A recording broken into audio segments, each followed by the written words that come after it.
Jadi sampai sekarang masih belajar terus sih Teh. Sampai sedetik sekarang karena kalau apalagi ngomongin masalah rohani bener-bener dari kemarin-kemarin sampai sekarang terus memperbaiki lah gitu Teh. Yang lainnya gimana nih? Yang lainnya gimana nih, Teh Wid? Teh Rara? Alhamdulillah kondisi rohani. Alhamdulillah Teh.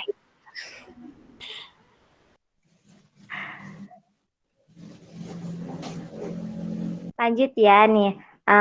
Yang kedua nih, apa kabar dengan kondisi keuangannya? Gimana, pada lancar enggak? Masalah keuangan mah dilancar-lancar Teh. Alhamdulillah ya.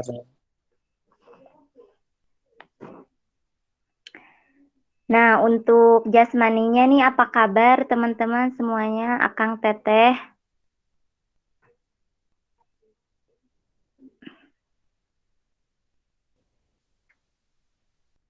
Alhamdulillah Teh Nov sehat.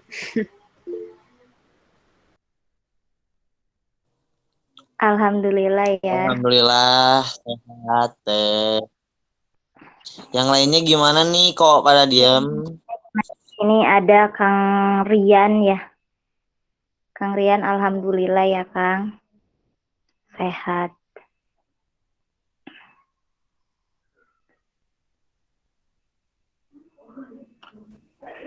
Nah, untuk kondisi akademiknya gimana nih? Sebentar lagi kan kita mau kalau ini mah semester ganjil ya.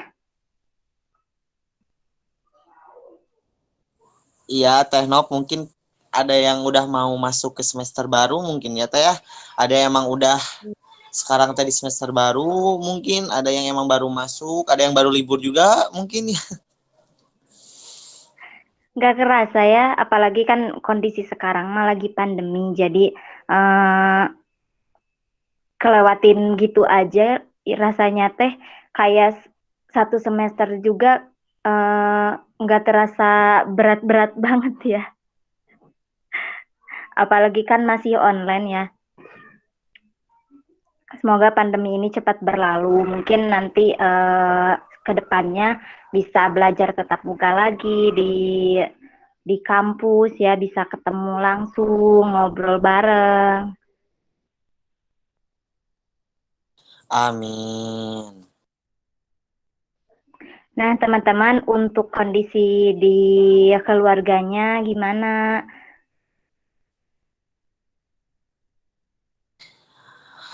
Alhamdulillah semoga selalu diberikan kesehatan, ketentraman, kebahagiaan, pokoknya dilindungi oleh Allah. Selalu berharap gitu.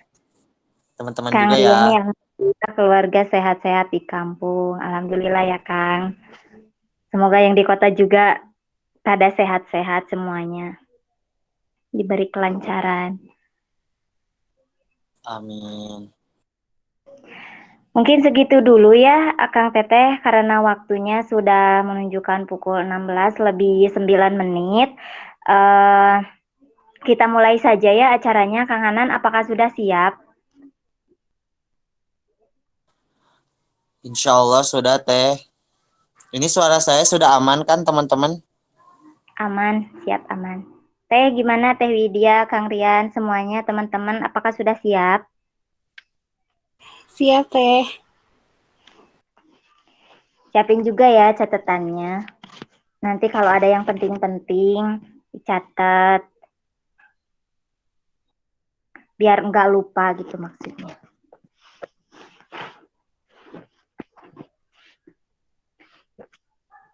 Baik ya, kita mulai saja. Bismillahirrahmanirrahim. Assalamualaikum warahmatullahi wabarakatuh. Waalaikumsalam warahmatullahi wabarakatuh. Alhamdulillahirabbil alamin wassalatu wassalamu ala asrofil anbiya'i wal mursalin sayyidina Muhammadin wa ala alihi washabihi ajmain. Robbi shrahli sodri wa yassirli amri wahlul 'uqdatam min lisani yafqahu qawli amma ba'du. Puji syukur kehadirat Allah Subhanahu wa Ta'ala yang telah melimpahkan rahmat, taufik, hidayah, dan inayahnya kepada kita semua.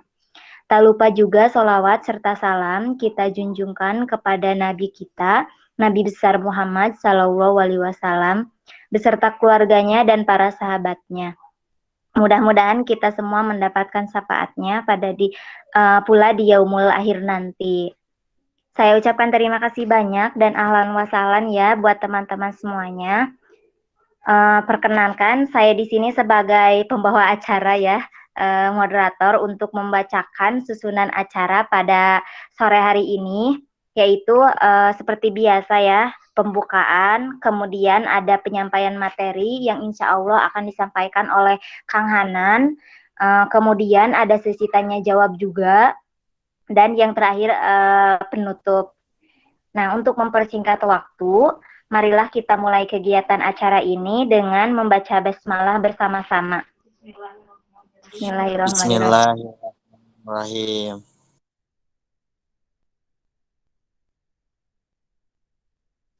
Baik, acara selanjutnya yaitu penyampaian materi yang akan disampaikan oleh Kang Hanan. Mangga Kang Hanan, dipersilahkan.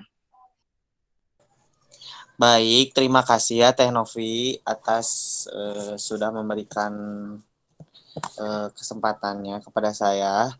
Bismillahirrahmanirrahim. Assalamualaikum warahmatullahi wabarakatuh.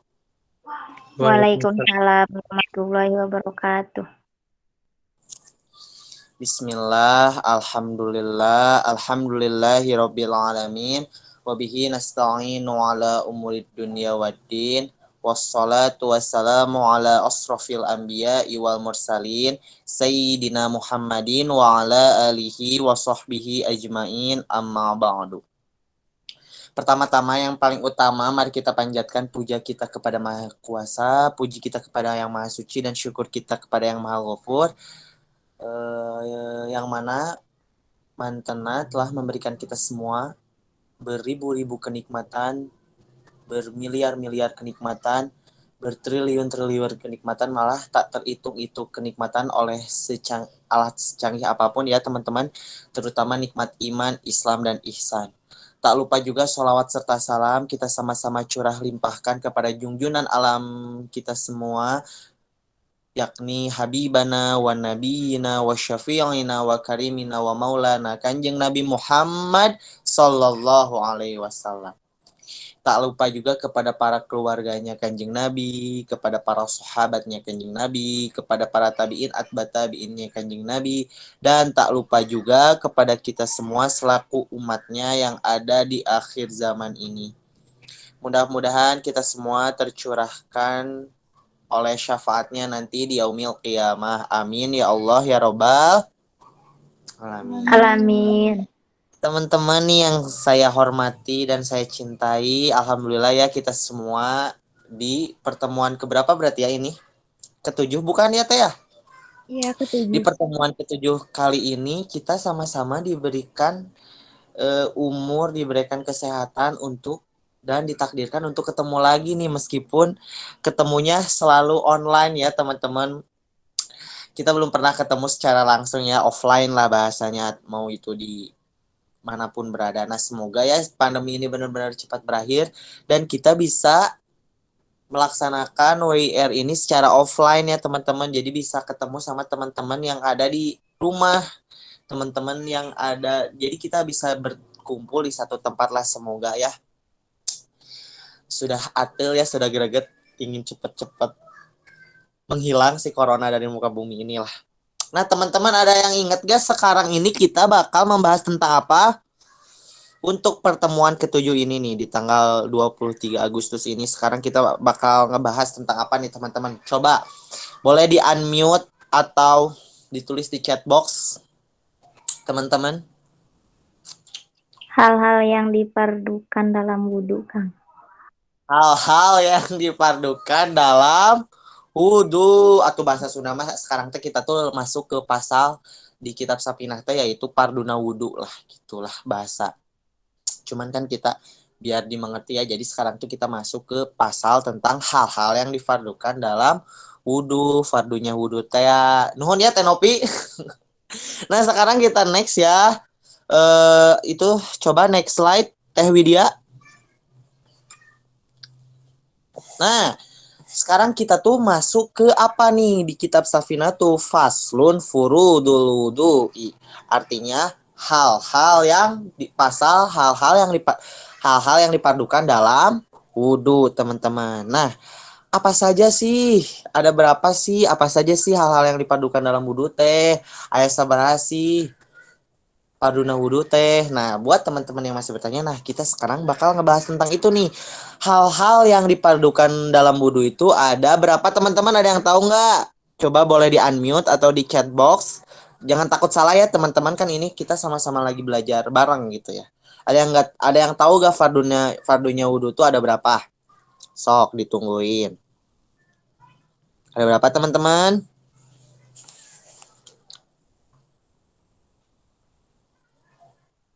Sok teman-teman ditunggu ya. Ada berapa? Ayo. Fardunya wudhu ada berapa? Aduh. Ini mah yang harus kita tahu atuh. Biasanya ya kan macam-macam ya teman-teman. Ada yang emang Membaca doa, baca niat wudhu itu fardu atau bukan, Kang? gimana Kang? Membaca niat wudhu itu fardu atau bukan? Iya, niat masuk ke fardu. Jadi fardunya wudhu itu ada berapa? Boleh sok di chat box atau di unmute ya. Jangan takut salah kan. Nanti kan kita sama-sama saling membenarkan teman-teman.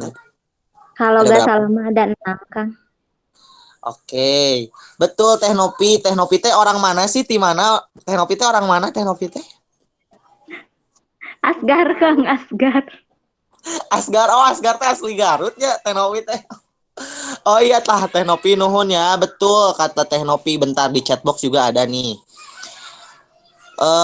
Kau Teh Nopi ge double-nya Teh Nopi mantap pisan di chat ongkoh. Bicara langsung ongkoh ada 6 Kang kalau gak salah. Betul Teh Nopi ada 6. Kata Teh Rifani juga ada 6 Kang. Betul Teh Rifani. Jadi fardunya wudhu itu ada 6 teman-teman. Nah, faslun furudul wudu'i sitatun. Nah, pasal hal-hal yang dipardukan dalam wudhu itu ada ada 6 teman-teman ya. Yang pertama ada yang tahu apa? Al-awwalu apa yang pertama? Sok Niat. jangan takut salah sok. Yang pertama apa kalian? Niat.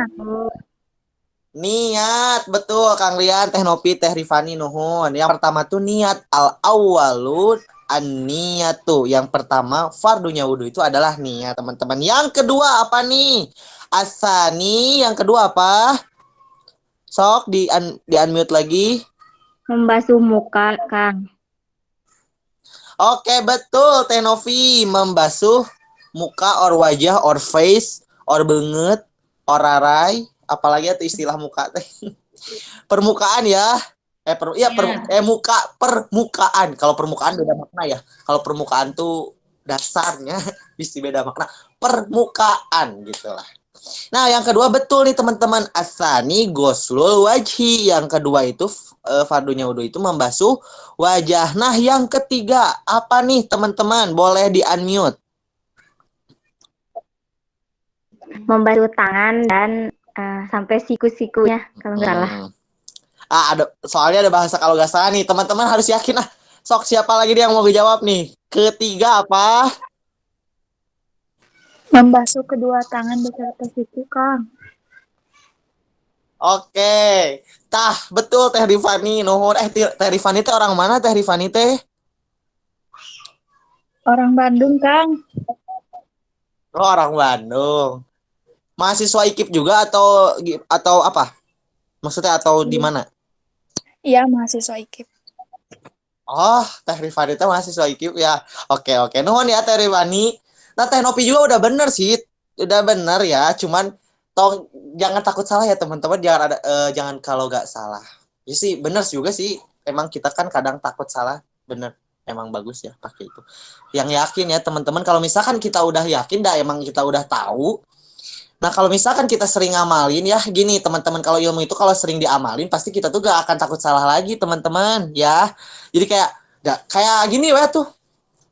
Kayak di rumah udah tahu lemari di mana, nyimpan baju bersih di mana, baju kotor di mana. Gak akan mungkin ya. Sok ini simpen ya yang bersih ke lemari. Masa nanti gini, ke lemarinya, ke lemari di kamar, kalau gak salah atau kemana ya, gak akan mungkin gitunya, karena kita udah yakin dan kita udah hafal, karena udah sering dilakuin. Jadi jangan ada bahasa kalau gak salah. Kalau misalkan ada bahasa kalau gak salah, berarti kita masih mangmang dan kita masih blur tentang fardunya wudhu ada berapa dan apa aja ya teman-teman. Oke. Nah gitu ya teman-teman, ini reminder juga buat kita semua, khususnya buat saya pribadi, umumnya buat kita semua ya teman-teman. Thank you Teh Rifani, Teh Novi. Nah yang selanjutnya ya berarti yang ketiga apa tadi? Asalisu goslul yadaini ma'al mirfaqaini, yaitu membasuh kedua tangan beserta kedua sikunya. Nah yang keempat nih, apa teman-teman fardunya wudhu teh? Sok di unmute. Atau dicek boleh sok. Mengusap sebagian kepala, Kang. Oke, ada lagi nih itu Kang Amir cenah. Mana chatboxnya? Bentar. Mengusap ubun-ubun. Oke lah, bisa masuk lah. Ada lagi guys, sok. Teman-teman sok kan kalian apa ya namanya, sama-sama pernah ngaji ya. Mungkin teman-teman ada yang kan, kalau saya mah nih pengalaman pribadi saya karena emang di rumah, di depan rumah juga emang ada pondok pesantren gitu pengajian. Jadi lamun waktu kecil mah disebutnya madrasah ya. Kita teh ngaji di madrasah gitu. Madrasah gitu. Nah, kalau misalkan terus alhamdulillah juga kan saya pesantren juga dari SMP SMA. Nah, teman-teman juga kan pasti ada ya beda-beda sok kayak ngajinya di mana nih. Pasti ini tuh benar-benar yang selalu diajarkan sama ustadz, akang-akang pengajian itu biasanya ini hal-hal dasar kayak rukun Islam, rukun iman, fardunya wudhu, syaratnya dan lain sebagainya. Itu emang dasar yang harus kita tahu. Nah gitu. Yang keempat apa nih tadi kan Teh Novi tadi udah ngejawab, katanya teh membasuh sebagian dari kepala. Kang Amir juga membasuh ubun-ubun, dan yang lainnya ada nggak? Boleh di unmute teman-teman. Membasuh lengan hingga siku. Ini ya Teh, siapa ini bentar? Teh Sri Wahyuni ini kita kan udah tadi itu mah yang ketiga Teh. Membasuh kedua tangan beserta kedua siku. Nah, itu sekarang kita keempat Teh. Keempat apa Teh Sri Wahyuni? Boleh di unmute. Teh Sri.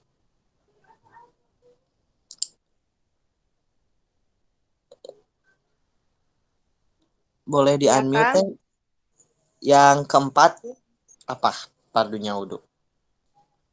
Yang keempat berarti setelah membasuh lengan, mengusapkan air ke kepala ya Kang? Betul Teh. Oke. Alhamdulillah ya, berarti tadi dari Kang Amir, Teh Novi, Teh Sri. Ada ya pasti penyampaian guru-guru itu bermacam-macam ya teman-teman, tapi intinya pasti ke dalam satu makna itu tersendiri. Jadi yang keempat nih di kitab ini itu, yang keempat itu arabiu mas'usyai'in minarrosi. Yang keempat itu yaitu membasuh sebagian dari kepala.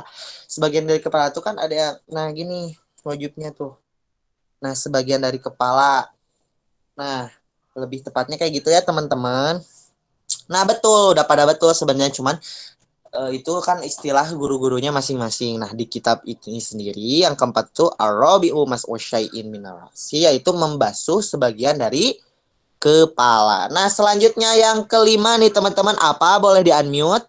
Fardunya wudhu yang kelima apa? Boleh di-unmute teman-teman. Sok. Fardunya wudhu yang kelima itu apa ya teman-teman? Nih Kang Amir di chatbox. Dan Teh Rifani juga bentar ya Kang Teh. Kang Amir membasuh kedua kaki dan mata kaki. Teh Rifani kelima membasuh kedua kaki beserta kedua mata kaki, Kang.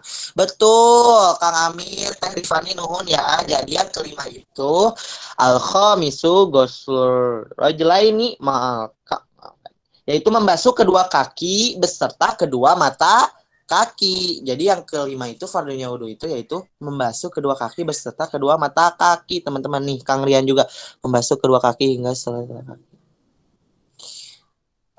Yang paling tepatnya yaitu Kang, nah dari membasuh kaki hingga mata kaki ya teman-teman. Kan kadang ada ya, mohon maaf ya teman-teman bisi, ada teman-teman yang misalkan wudhunya masih kadang kan ada yang cuman gini, mungkin nggak tahu ya teman-teman, mungkin belum ada yang emang lupa lagi atau emang belum belajar gitu. Ada yang kan cuma kecuplak misalkan, nggak sampai nih sih sampai mata kakinya. Nah itu KD ya teman-teman, karena sekarang udah tahu, udah diingetin. KD ya teman-teman, lebih diperhatiin lagi karena wudhu itu bener-bener kan nih, wudhu itu mau menghilangkan hadas kecil sebelum kita mau sholat. Kalau kita wudhunya aja gak benar, nanti pasti sholatnya juga kita nggak diterima ya teman-teman. Jadi benar-benar ya, namanya juga ibadah mah sensitif ya teman-teman. Nah itu tuh sunahnya juga kan dilebihin ya teman-teman. Jadi kayak tangan juga kalau wudhu dilebihin gitu, itu sunahnya teman-teman.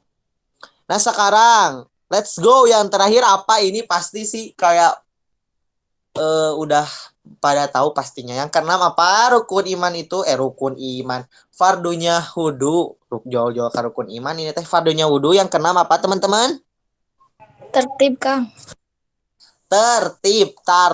Atulah ya teman-teman. Tertib di sini teh maksudnya apa gitu. Hatunol ya Teh Revani sebelumnya. Nah tertib di sini tuh maksudnya yaitu kita tuh tertib melaksanakan fardu dari yang pertama sampai yang akhir. Ngerti gak teman-teman? Maksud dari tertib di sini.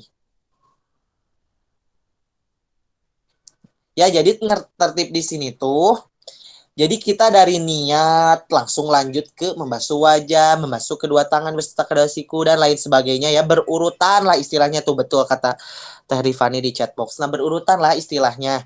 Bukan kayak loncat-loncat, ngerti? Ya mungkin udah gak menutup kemungkinannya yang udah besar, yang udah tua, misalkan yang udah bapak-bapak, kakek-kakek, masih ada yang kadang loncat-loncat karena mungkin ilmu agamanya kurang gitu ya. Nah, yang paling sering kita lihat itu fenomena yang kayak gini gak tertib itu dari siapa kira-kira teman-teman? Yang paling sering kayak kita tuh ngelihat gitu. Bisa teman-teman ada pengalaman pernah ngelihat gitu, misalkan dari wajah misalkan celing kaki misalkan langsung malah ke kepala gitu. Ada yang pernah lihat gak? Nah ya udah ya, ini berdasarkan pengalaman saya. Kadang kan saya juga emang notabene ya, pasti setiap rumah, setiap kampung, setiap ini pun betul ya Teh Cucu tuh ngejawab. Pernah anak-anak kan, nah bocil-bocil tuh biasanya anak-anak ya namanya juga kan kadang anak-anak tuh lebih ke semangat tahu belajarnya ya teman-teman. Kalau ngaji gini kan suka beringkad tuh sasamperan dan lain sebagainya. Tapi mereka tuh kadang lucu ya, mungkin belum belajar, kadang mereka tuh balapan, kadang itu diralewat si fardu wudunya tuh diralewatnya, maksudnya kayak bagian-bagian wudunya welaya dilalewatan. Nah itu sering terjadi di masjid dan itu ngakak pisan. Kadang kan ada yang kadang diingetin langsung, ada yang gak nerima nih diingetin gini gitu. Ya itu itu tuh contoh ya teman-teman, itu contoh yang nggak tertib. Nah tertib di sini tuh berurutan teman-teman, dari niat sampai membasuh kedua kaki beserta kedua mata kakinya. Nah itu yang disebut tertib di sini. Nah sekarang kita masuk nih ke penjelasannya nih. Jadi nih teman-teman ya, kita sambil baca kitabnya juga. Jadi kewajiban yang dikerjakan dalam sholat itu diistilahkan dengan rukun nih. Ini untuk sholat ya. Bentar. Jadi yang kewajiban yang dikerjakan nih dalam sholat diistilahkan dengan rukun ya teman-teman, yang artinya bagian pokok atau utama. Garis bawahi ya teman-teman. Nanti ini berkesinambungan sama penjelasan nanti di depan. Sedangkan nih kewajiban-kewajiban yang dikerjakan saat berwudu itu diistilahkan dengan fardu, teman-teman. Yang artinya sama dengan wajib. Nah, berarti apa nih guys? Garis bawahi ya poin pentingnya.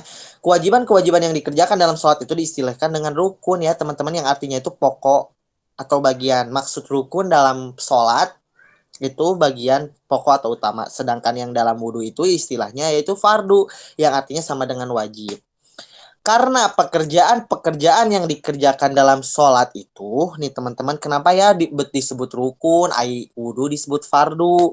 Nah, di sini penjelasannya karena pekerjaan-pekerjaan yang dikerjakan dalam sholat itu bagaikan satu perkara yang tidak bisa terpisahkan antara satu dengan yang lainnya, teman-teman. Jadi kalau istilah nama bahasa kitanya mah sholat mah udah satu paket.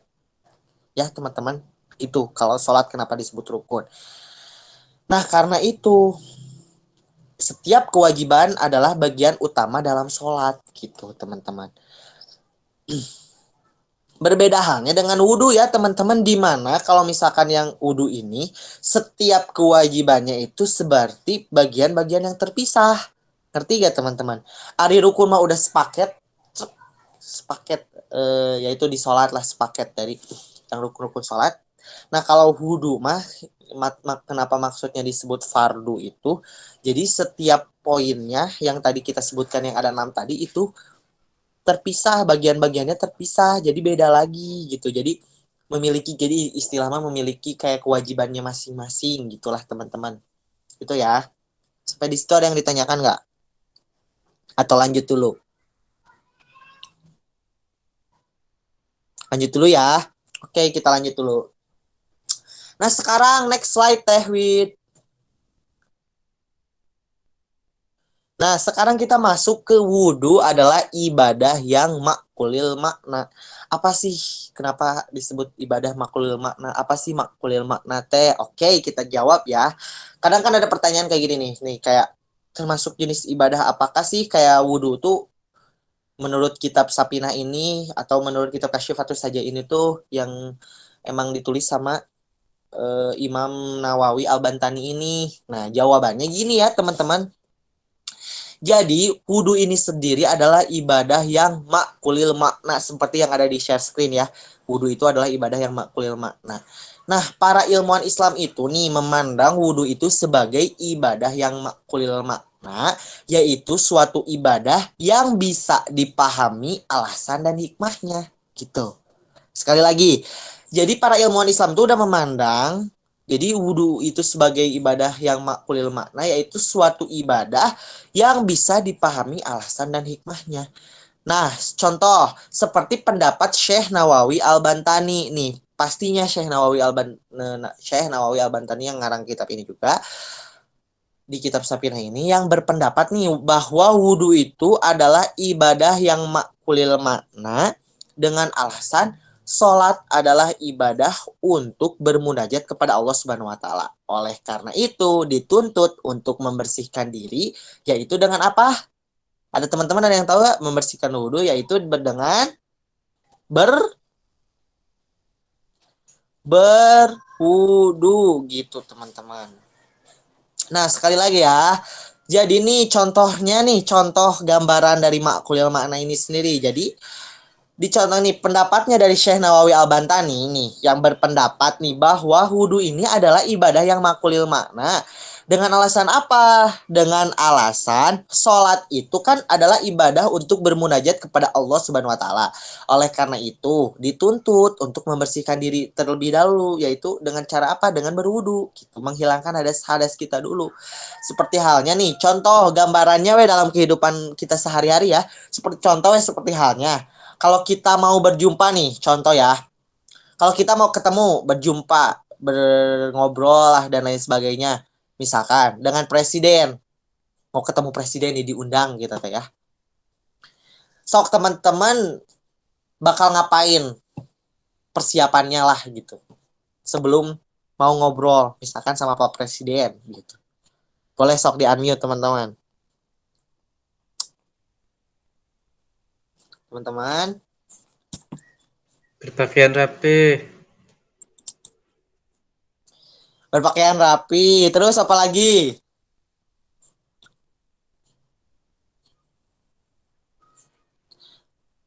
Boleh ya di chatbox bisa sinyalnya jelek atau susah unmute teman-teman.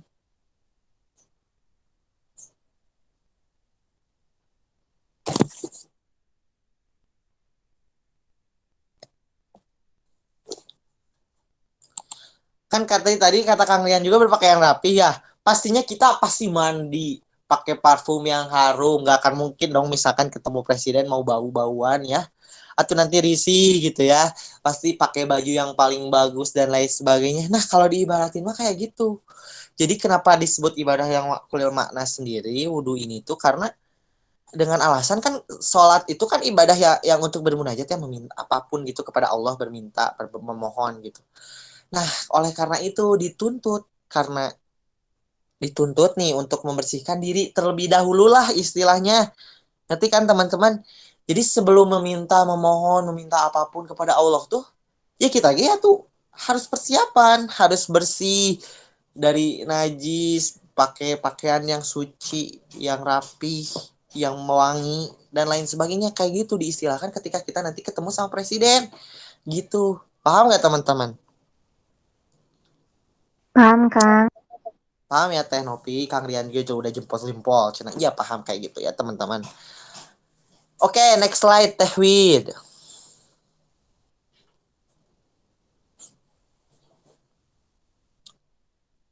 Nah, sekarang kita masuk ke bagian yaitu berwudu dalam keadaan memakai pakaian yang terkena najis. Ini tuh harusnya ada tanda tanya ya. Ini tuh pertanyaan. Kayak ibaratnya pertanyaan kayak bagaimana sih kalau misalkan kita berwudu dalam keadaan memakai pakaian yang terkena najis gitu ya maksudnya teman-teman. Jangan salah tafsir. Nah, kan biasanya suka ada pertanyaan kayak gini ya, misalkan bagaimanakah sih hukumnya misalkan kita tuh wudu tapi kita tuh memakai pakaian yang najis misalkan ya. Ini misalkan kita wudu tapi pakai najis. Misalkan ada pertanyaan kayak gitu ya teman-teman. Nah jawabannya nih. Kalau misalkan hanya bajunya yang mutan najis dan wudunya dengan air suci mensucikan, maka si wudunya tetap sah ya teman-teman. Gitu. Apa sih referensinya jawaban dari itu? Apa ya referensinya dari jawaban ini? Nah, saya kutip dari kitab Safina ini sendiri. Wasabi'u ayyazila ae al-mutayammimu an-najasatu awalan. Ae fayushtarotu alal mutayammimu taqdimu izalatin najasati ghairil ma'fuwi anha walau an badani wa an ghaira a'dha'i at-tayammumi min farjin aw ghairihi la an thawbihi wa makani bi khilafihi fil wudu'i li anna wudu'a li raf'il hadathi wa huwa yahsilu ma'adami dzalik gitu ya teman-teman. Nah, garis bawahi dari gini. Bi khilafihi fil wudu'i li anna wudu'a li raf'il hadathi wa huwa yahsilu ma'adami dzalik. Gitu ya teman-teman. Apa sih artinya? Nah, jadi ada di sebuah kesyarat ketentuan ya. Jadi orang yang hendak melakukan ini contoh ya, ini contohnya orang yang hendak melakukan tayamum itu supaya menghilangkan nih najis terlebih dahulu. Maksudnya diisyaratkan atas dia untuk mendahulukan menghilangkan najis yang tidak ditolerir. Walaupun misalkan najisnya yang ada di badan dan di selain anggota yang lainnya seperti alat vital atau yang lainnya. Nah, nggak wajib menghilangkan najis dari pakaian dan tempatnya. Berbeda dalam kasus berwudu. Nah, karena berwudu tujuannya adalah untuk menghilangkan hadas gitu ya teman-teman. Bentar. Sebentar ya teman-teman. Sebentar deh, omnya lagi ini dulu. Lagi ngejelasin dulu ya, bentar ya, nanti ke bawah sebentar. Ya, nanti omanan ke bawah ya, bentar. Ya. Oke lanjut teman-teman, maaf tadi ada iklan. Dan nih hal-hal kayak tersebut itu sudah bisa terwujud walau misalkan dengan tanpa hal-hal tadi kayak membersihkan najis terlebih dahulu. Jadi apa maksudnya ngerti nggak teman-teman? Takutnya masih blur bingung. Belum ya? Nih kalau dianalogiin mah gini. Untuk wudhu sendiri ya, belum masuk ke sholat. Teman-teman ya, garis bawahi. Ini wudhu ya, cakupannya bukan sholat. Kalau misalkan wudhu, kita misalkan pakai untuk wudhu sendiri ya, ini kan wudhu kadang teman-teman ingin baca Quran, ya nggak? Atau misalkan ingin punya wudhu lah untuk orang-orang dawam wudhu, misalkan yang ingin misalkan batal, ingin wudhu lagi gitu ya. Nggak dipermasalahkan kalau misalkan baju kita misalkan ada najis nih, atau badan kita misalkan dalam badan nggak kita sadari misalkannya di dalam, misalkan dalam badan ada najis misalkan kita, atau dari kaki nggak sadar kita nginjek tai misalkan ya. Nah itu nggak akan kalau misalkan di kaki mah pasti kekumbah ya pas wudhu. Misalkan ini mah yang kayak bukan anggota wudhu gitu. Misalkan ada najisnya, gitulah contohnya. Terus kita mau wudhu itu bisa sah saja karena ini cakupannya wudhu ya teman-teman. Wudhu itu gitu. Nah tapi kayak pakaian. Salah teman-teman. Misalkan di baju ya, bukan badan. Kalau badan mah udah jelas pasti kita bawa najis pas sholat. Kalau misalkan mau sholat. Nah kalau misalkan dalam cakupannya cuma buat wudhu, mau baca Quran aja dulu, terus mau dawam wudhu, nah itu nggak jadi permasalahan karena itu cuma kita mau punya wudhu lah. Tapi beda lagi kalau misalkan sholat gitu ya teman-teman. Beda ya, beda hal. Kalau sholat kan kita harus benar-benar suci, bersih tempatnya, pakaiannya dan lainnya. Nah kalau misalkan wudhu cakupannya, kita kayak misalkan mau tadarusan Quran, belum punya wudhu, tapi misalkan baju kita gak bawa salin atau apa, misalkan gak bawa salin ya, kita misalkan pakai baju yang najis, misalkan yang udah lupak-lipak di mana aja gitu dan lain sebagainya, nggak apa-apa, nggak jadi permasalahan kalau dalam hal konteks kita cuman ingin punya wudhu gitu. Tapi beda halnya dengan sholat. Ngerti gak teman-teman? Kang Rian ngerti? Ngerti. Teh Ripani? Ini mah yang ada di layar. Teh Nopi gimana, ngerti? Siap Kang, ngerti. Kayak gitu ya analoginya. Jadi sah-sah saja kita pakai, misalkan ingin wudhu, ingin punya wudhu, kita misalkan baju kita ada najisnya. Cuman kalau untuk sholat berbeda halnya lagi, pas nggak bisa kalau kita punya najis. Pakaian kita bawa najis nggak bisa teman-teman. Tapi kalau misalkan wudhu, cuman ingin punya wudhu, mau dawam wudhu lah bahasanya, atau mau tadarusan kan harus punya wudhu. Nah itu bisa teman-teman gitu ya. Next slide Teh Wid.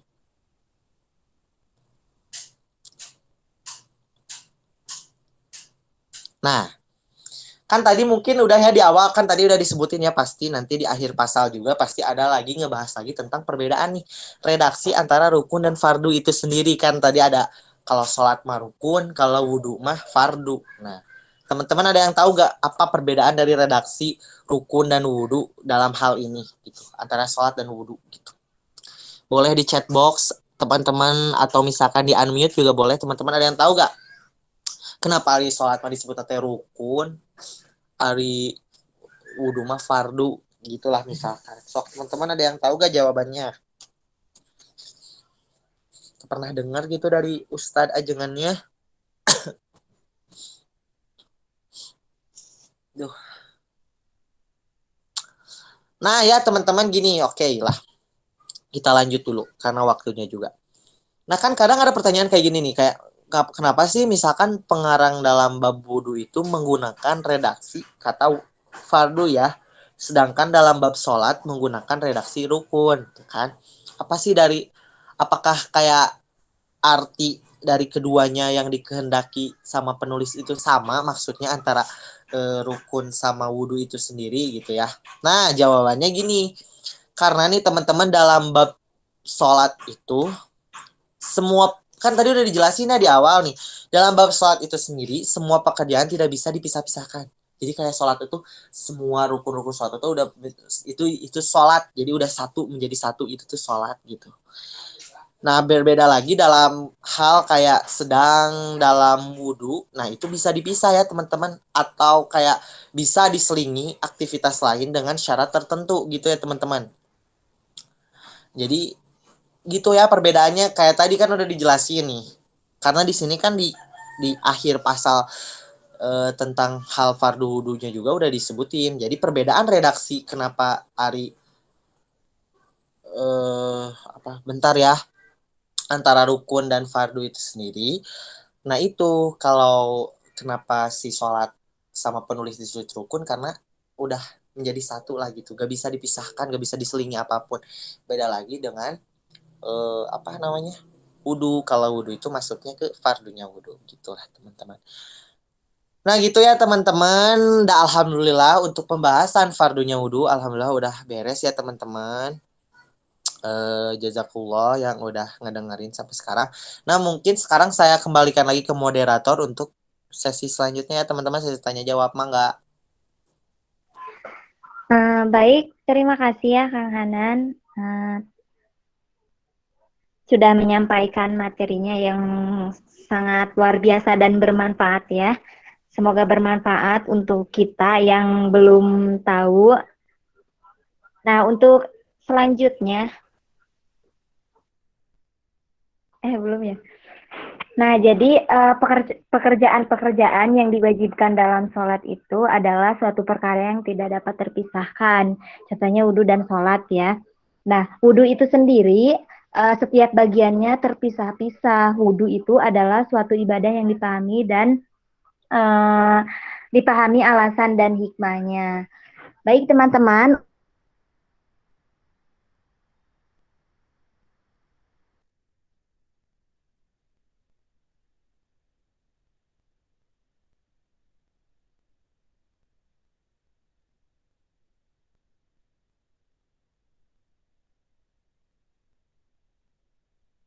Halo Teh Nop.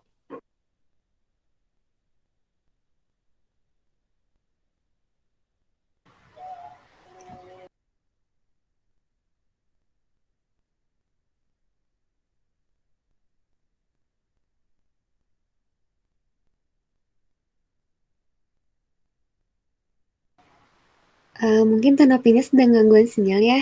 Jadi dilanjut aja ke Skor sesi tanya pertanyaan. jawab. Oh udah ya. Silakan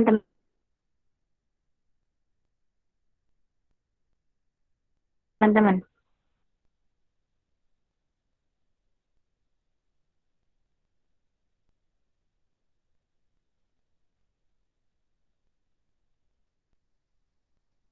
Itu ada di chat box Teh.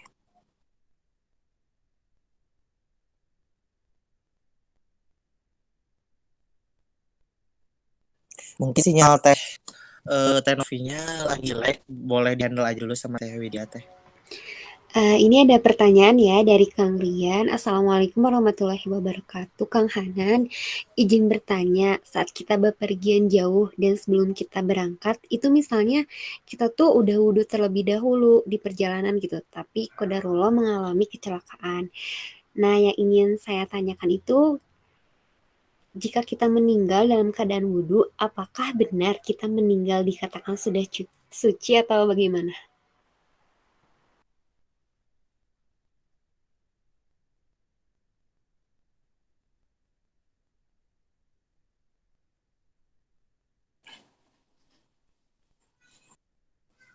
Halo, ini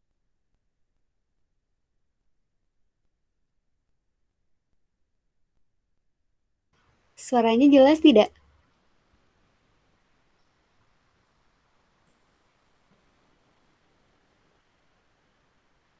Halo?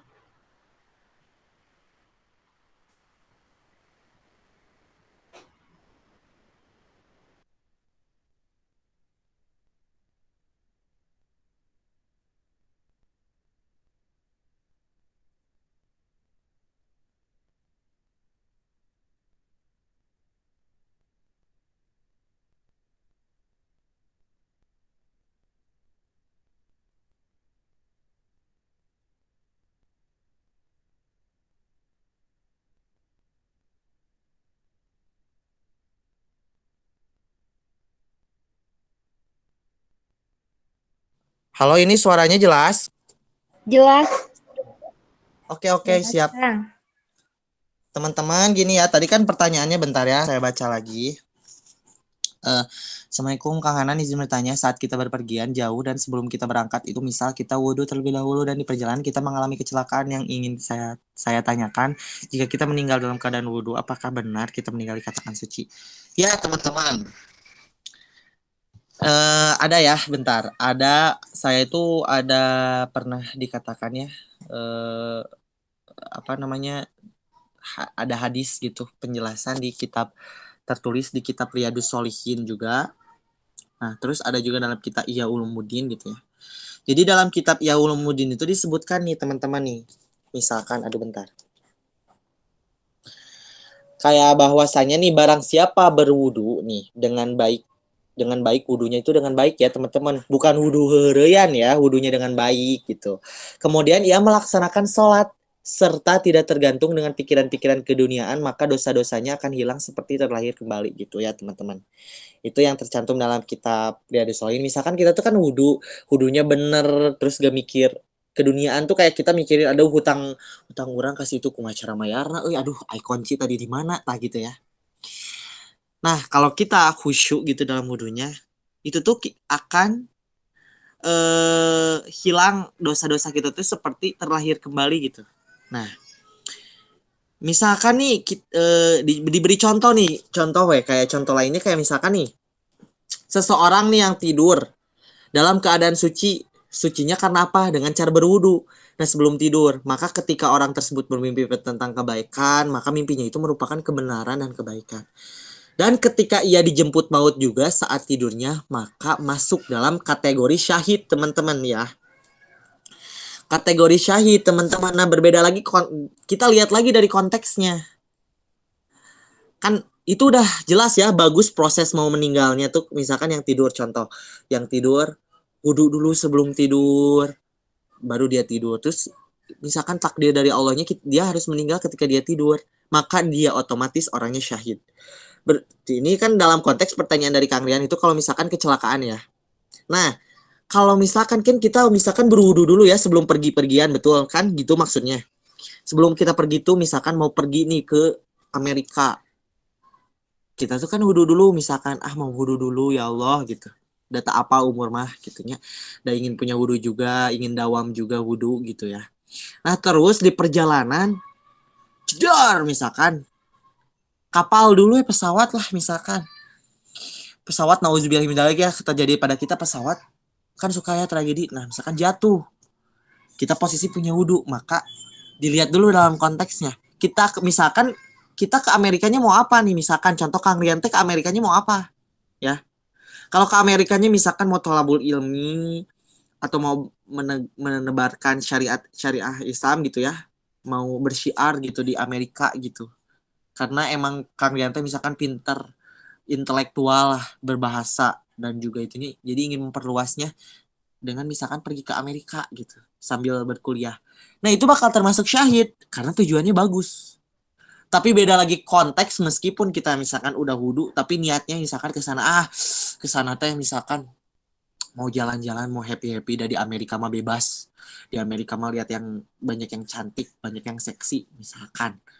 Nah, itu udah cilaka ya, itu teh udah meninggal dalam kecelakaannya. Ngerti sekarang dalam konteksnya dulu. Kita lihat, kalau kita ngambil contoh dari yang tadi dari kitab Riyadhus Shalihin, Ihya Ulumuddin juga diceritakan kalau ada sebuah contoh gitu, jadi mau tidur dia mau wudu dulu jadi ingin setiap tidurnya kan, tidur itu termasuk kita tuh mati sesaat ya teman-teman, tidur gitu punya wudu. Nah, kalau seenggaknya itu meninggal, orang itu syahid gitu. Kita masukkan dalam konteks ini.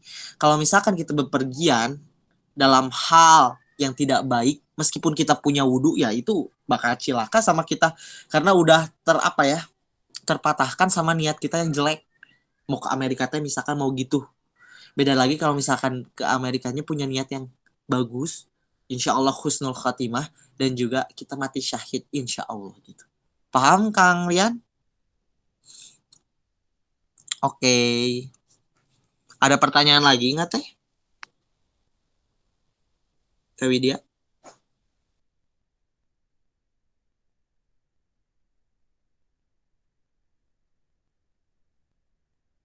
Karena jam juga udah menunjukkan segini. Kalau misalkan nggak ada pertanyaan lagi teh, boleh ditutup. Dan dokumentasi paling gitu. Berarti dicukupkan aja ya untuk pertanyaannya. Kalau misalnya dari teman-teman atau Kang Tete yang kurang jelas, boleh di grup WA-nya. Nah, Alhamdulillah ya, kita sudah berada di penghujung akhir. Jazakallah khair kepada Kang Hanan yang sudah membagikan ilmunya gitu. Semoga uh, menjadi amal jariah buat Kang Hanan dan bisa juga menjadi tentunya ilmu yang bermanfaat gitu bagi kita sebagai penuntut ilmu. Amin ya Allah ya Rabbal Alamin. Nah, sebelum ditutup, kita baca dulu ya. Alhamdulillah istighfar dua kifaratul majelis. Alhamdulillah, astagfirullahaladzim, subhanakallahumma wa bihamdika, asyhadu an la ilaha illa anta, astaghfiruka. Nah, jangan dulu keluar ya, kita dokumentasi terlebih dahulu. Yuk yang tidak ada halangan, on cam ya. Yuk teman-teman on cam yuk biar tahu nih siapa ini teh Kang Amir. Tuh Kang Amir udah on cam nih. Kang Amir, terus Teh Sri, Teh Rifani, Teh Novi juga on cam lagi dulu kalau sinyalnya bagus Teh. Tadi Teh Novi tuh ada kendala sinyal ya teman-teman. Tiba-tiba jak gitu suaranya. Teh Rifani boleh on cam dulu, Teh Sri, Kang Fahmi, Teh Zahra, Teh Astri, Teh Lutfia, Teh Sri Kusmayanti, Teh Sri Wayuni, Kang Torik, Teh Zahra, boleh on cam dulu ya teman-teman semua. Oke deh, kita dokumentasi Teh. Oke, mulai ya. 1, 2, 3. Oke, sekali lagi. Sekali lagi. 1, 2. Bentar ya. Oke, 1, 2, 3. Nah, makasih teman-teman semua. Mantap. Terima kasih teman-teman semua. Semoga Makasih kita di semuanya. next Makasih Teh Widi. ya di next pertemuan WIR kita masih ada umur oleh Allah, masih ada rezekinya, masih punya umur lah pastinya ya. Semoga kita ya dari pertanyaan dari Kang Rian tadi semoga jadi refleksi diri buat kita ya. Semoga kita meninggal di keadaan husnul khotimah ya teman-teman. Amin. Tuh sok sekarang mah cing rajin war harudu guys, da terugi hudu mangan sabra menit gitu ya teman-teman. Mau tidur hudu, mau pergi hudu dulu. Lebih bagus dawam wudu tuh kayak kita tuh hudu nih. Gak mau jadi kayak ketika kita batal misalkan contoh apalagi kalau kita kan berinteraksi di luar, bersentuhan dengan perempuan lawan jenis gitu. Mau itu laki-laki ke perempuan atau perempuan ke laki-laki, hudu lagi. Jadi tidak kayak ibaratkan mah nggak ada batalnya gitu, maksud dawam nggak ada batalnya itu jadi ketika kita batal bersentuhan langsung buru-buru hudu lagi, batal lagi hudu lagi, batal lagi hudu lagi, terus kayak gitu. Itu dawam wudu ya teman-teman. Oke, terima kasih semuanya. Sok Teh Bit Teh Novi